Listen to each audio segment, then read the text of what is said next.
We had the former Bank of England the other day who said that my economics was la la land. And I just thought, well, actually, la la land seems to be the economic system right now, where poor people are getting poorer, rich people are getting richer, people are really suffering. And you're kind of saying, oh, well, we'll just keep it how it is. We'll just do a few tweaks. And I'm like, you don't have to be an economist to look at things and go, actually, we need a different kind of economy. Couldn't agree more. Can I ask a question on that, though? I think more and more of my social circle are starting to go, Zack, this Zack is quite interesting.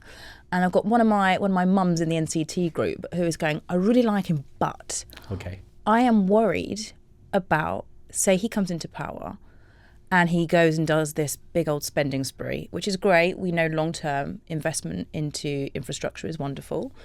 But short-term, what's to stop you going on a massive spending spree, not for tax cuts for the rich, like Truss did, but for good stuff, but then just scaring the shit out of the markets and there being a mortgage interest rate hike like we had last time? I think there's a few things. I think the first thing that often gets missed is you need to tell a story. So if you're in power, you need to talk to the people primarily, but also you need to talk to the markets. And I think one of the big problems is we hear these fiscal rules all the time, but since 2010, we've had, I think, 7 or 9 different fiscal rules in the last 15 years. So we kind of pretend, or they pretend, that these fiscal rules are the hard lines that absolutely can't be broken. And then a few months later or a few years later, they go, oh no, we're doing different fiscal rules now. And I think that's partly what the markets don't like, is the instability of lack of coherent narrative. So I think that's the first thing, to be really clear about what your economic agenda is. I think the second thing is, so to separate debt and spending. So if I start on spending, you've made the argument partly, which is if you spend £1, say, on tackling the climate crisis, you get £1.88 back. Same with health. People often go, I don't understand how health spending makes money.